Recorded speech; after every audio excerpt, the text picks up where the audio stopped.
Bismillahirrahmanirrahim. Pama lahum. Pama maka ari naon.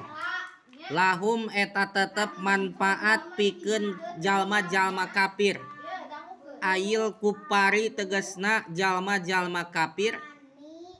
La yu'minuna teu ariman itu jalma-jalma kafir. Ayyumaniin tegesna naon ari anu nyegah lahum pikeun jalma-jalma kafir minal imani tina iman au ayu hujatin atawa naon ari hujahna lahum pikeun jalma-jalma kafir pitarkihi dina ninggalkeunana iman ma'awujudi barohinihi sarta aya pirang-pirang dalilna iman.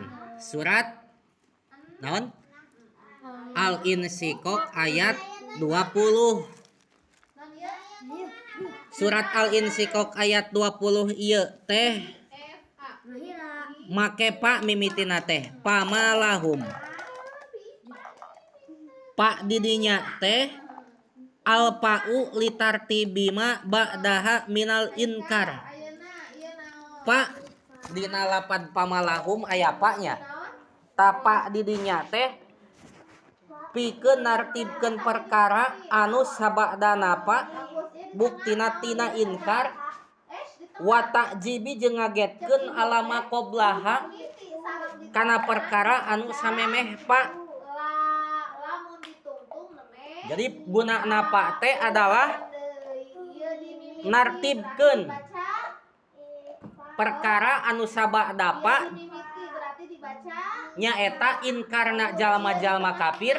Jadi sabada pa teh Allah ngajelaskeun inkarna atawa teu imana jalma-jalma kafir sabada pa teh.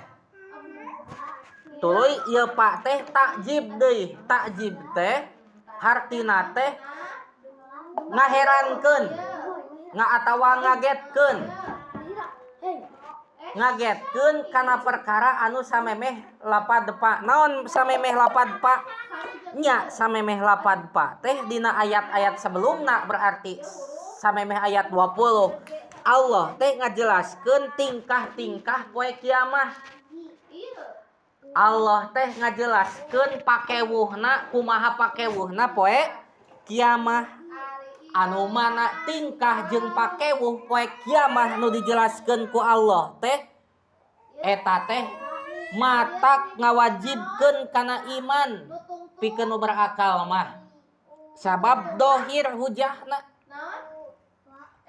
kan Allah teh dina ayat sebelum-sebelumna teh dina ayat sebelum 20 Allah teh bersumpah ku makhluk, baik itu makhluk alawiyah, makhluk anu aya di alam luhur seperti bulannya, wasapaliyah, jeung Allah teh sumpah ku makhluk anu aya bangsa hanap seperti malam jeung anu sok ngampih dina waktu malam. Kan anu ngampih dina waktu malam teh eta teh anu bangsa hararanap. Tah sumpahna Allah ku makhluk Allah anu bangsa luhur jeung anu bangsa hanap ieu teh jadi dalil atawa nuduhkeun bahwa Allah itu adalah sang pencipta anu agung, anu maha kawasa, sehingga jauh pikeun jalma nu berakal ngadon teu iman ka Allah sang pencipta. Tah matak saur Allah dina ayat 20 cik naon alasanana jalma-jalma kafir make teu iman ka saha?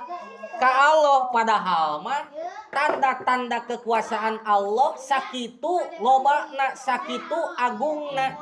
Tanda-tanda kekuasaan Allah teh baik itu anu aya di alam luhur dimulai langitna, mataharina, bulana, bintangna, planet-planet yang lainna jeung di alam-alam nu hanap. Eta teh kan adalah semuanya makhluk. Aya sang pencipta nanya eta Allah namina.